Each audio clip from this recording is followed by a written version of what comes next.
श्रीमद् भगवत गीता अध्याय 6 आत्म संयम योग। श्री भगवान ने कहा, जो मनुष्य बिना किसी फल की इच्छा से अपना कर्तव्य समझकर कार्य करता है वही सन्यासी है और वही योगी है। ना तो अग्नि को त्यागने वाला ही सन्यासी होता है और ना ही कार्यों को त्यागने वाला ही योगी होता है। हे पांडु पुत्र, जिसे सन्यास कहते हैं उसे ही तू योग अर्थात परब्रह्म से मिलन कराने वाला समझ, क्योंकि इंद्रिय सुख जो कि शरीर के सुख है की इच्छा का त्याग किए बिना कभी भी मनुष्य को योग अर्थात परमात्मा को प्राप्त नहीं हो सकता है।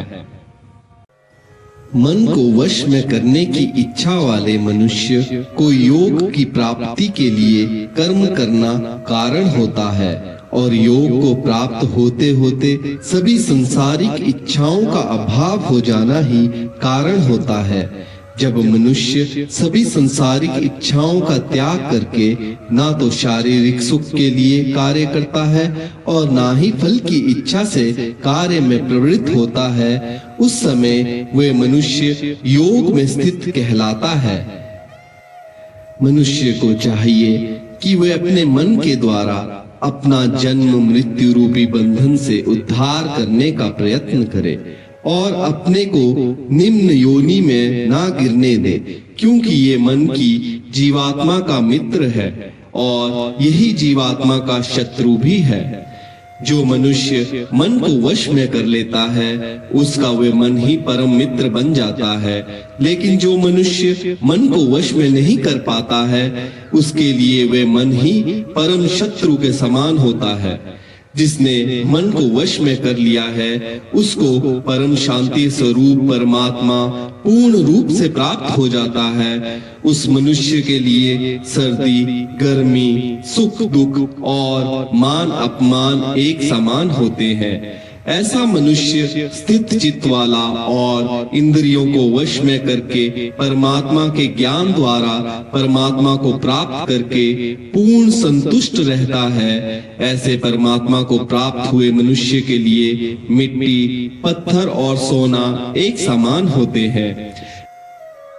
ऐसा मनुष्य स्वभाव से सभी का हित चाहने वाला, मित्रों और शत्रुओं में, तटस्थों और मध्यस्थों में, शुभ चिंतकों और ईर्ष्यालुओं में, पुण्यात्माओं और पापात्माओं में भी एक समान भाव रखने वाला होता है। ऐसा मनुष्य निरंतर मन सहित शरीर से किसी भी वस्तु के प्रति आकर्षित हुए बिना तथा किसी भी वस्तु का संग्रह किए बिना परमात्मा के ध्यान में एक ही भाव से स्थित रहने वाला होता है।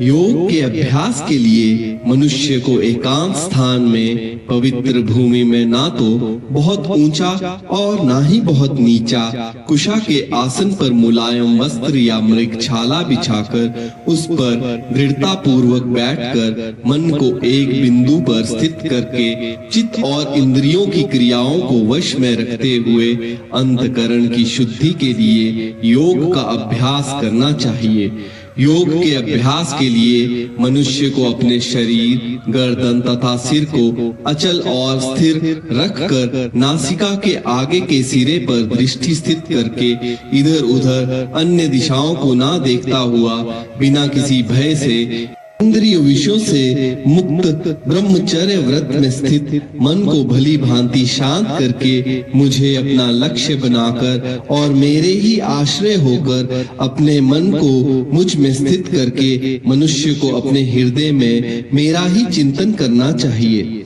इस प्रकार निरंतर शरीर द्वारा अभ्यास करके मन को परमात्मा स्वरूप में स्थिर करके परम शांति को प्राप्त हुआ योग में स्थित मनुष्य ही सभी संसारिक बंधन से मुक्त होकर मेरे परम धाम को प्राप्त करता है।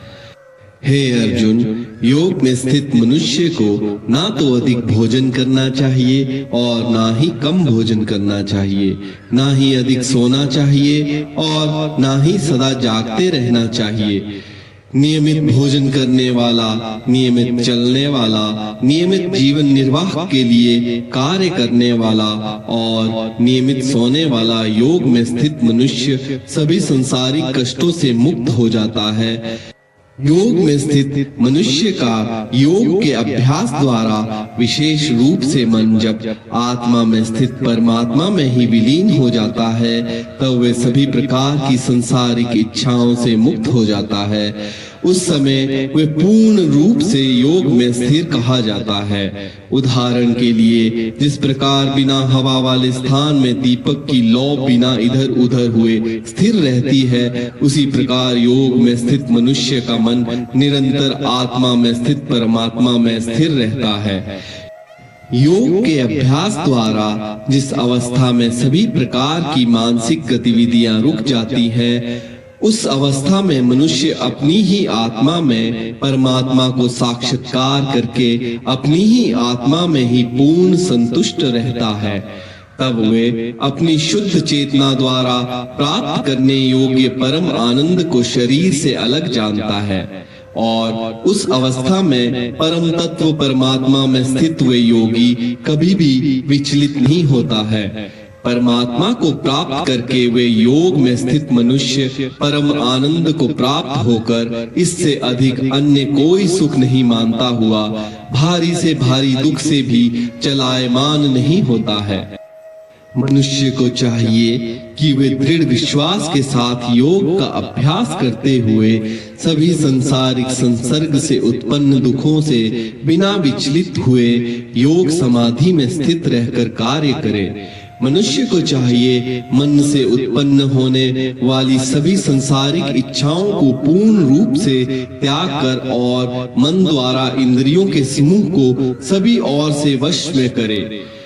मनुष्य को चाहिए क्रमशः चलकर बुद्धि द्वारा विश्वास पूर्वक अभ्यास करता हुआ मन को आत्मा में स्थित करके परमात्मा के चिंतन के अलावा अन्य किसी वस्तु का चिंतन ना करे। मनुष्य को चाहिए स्वभाव में स्थिर ना रहने वाला और सदा चंचल रहने वाला ये मन जहाँ जहाँ भी प्रकृति में जाए वहाँ वहाँ से खींचकर अपनी आत्मा में ही स्थिर करे।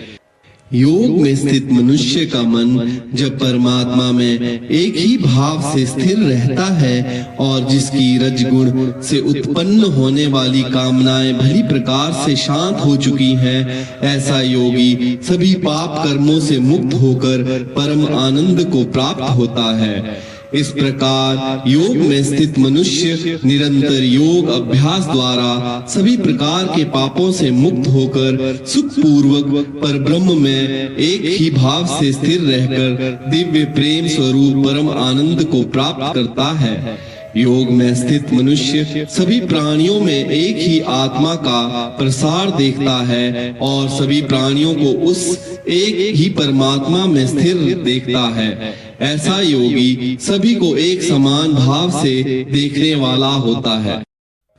हे अर्जुन, जो मनुष्य सभी प्राणियों में मुझ परमात्मा को ही देखता है और सभी प्राणियों को भी मुझ परमात्मा में ही देखता है, उसके लिए मैं कभी अदृश्य नहीं होता हूँ और वे मेरे लिए भी कभी अदृश्य नहीं होता है। योग में स्थित जो मनुष्य सभी प्राणियों के हृदय में मुझको स्थित देखता है और भक्ति भाव में स्थित होकर मेरा ही स्मरण करता है, वे योगी सभी प्रकार से सदैव मुझ में ही स्थित रहता है। हे अर्जुन, योग में स्थित जो मनुष्य अपनी ही समान सभी प्राणियों को देखता है, सभी प्राणियों के सुख और दुख को भी एक समान रूप से देखता है, उसी को परम पूर्ण योगी समझना चाहिए। अर्जुन ने कहा, हे मधुसूदन, ये योग की विधि जिसके द्वारा समत्व भाव दृष्टि मिलती है, जिसका कि आपके द्वारा वर्णन किया गया है, मन के चंचलता के कारण मैं इस स्थिति में स्वयं को अधिक समय तक स्थिर नहीं देखता हूँ। हे कृष्ण, क्योंकि ये मन निश्चय ही बड़ा चंचल है, अन्य को मत डालने वाला है और बड़ा ही हठी तथा बलवान है, मुझे इस मन को वश में करना वायु को वश में करने के समान अत्यंत कठिन लगता है। श्री भगवान ने कहा, हे महाबहु कुंती पुत्र, इसमें कोई संशय नहीं है कि चंचल मन को वश में करना अत्यंत कठिन है,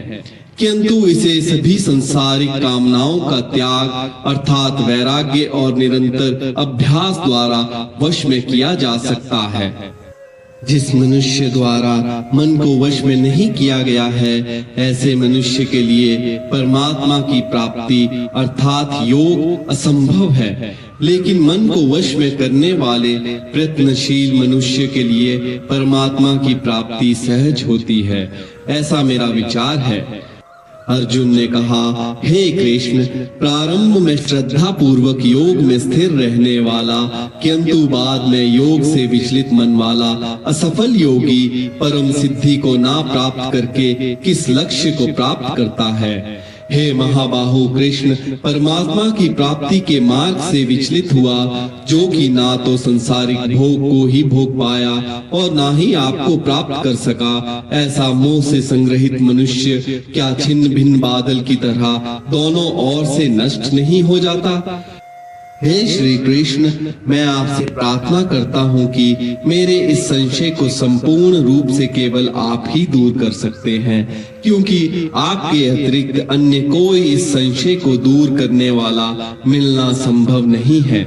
श्री भगवान ने कहा, हे पृथा पुत्र, उस असफल योगी का ना तो इस जन्म में और ना अगले जन्म में ही विनाश होता है, क्योंकि हे प्रिय मित्र, परम कल्याणकारी नियत कर्म करने वाला कभी भी दुर्गति को प्राप्त नहीं होता है। योग में असफल हुआ मनुष्य स्वर्ग आदि उत्तम लोकों को प्राप्त होकर उनमें अनेक वर्षों तक जिन इच्छाओं के कारण योग भ्रष्ट हुआ था, उन इच्छाओं को भोग करके फिर संपन्न सदाचारी मनुष्य के परिवार में जन्म लेता है,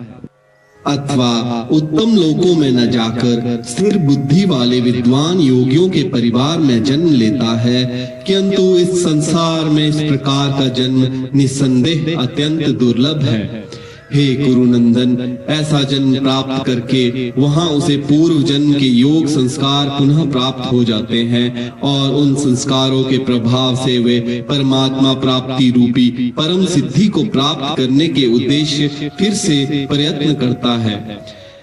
पूर्व जन्म के अभ्यास के कारण वे निश्चित रूप से परमात्मा पथ की ओर स्वतः ही आकर्षित हो जाता है। ऐसा जिज्ञासु योगी शास्त्रों के अनुष्ठानों का उल्लंघन करके योग में स्थित हो जाता है।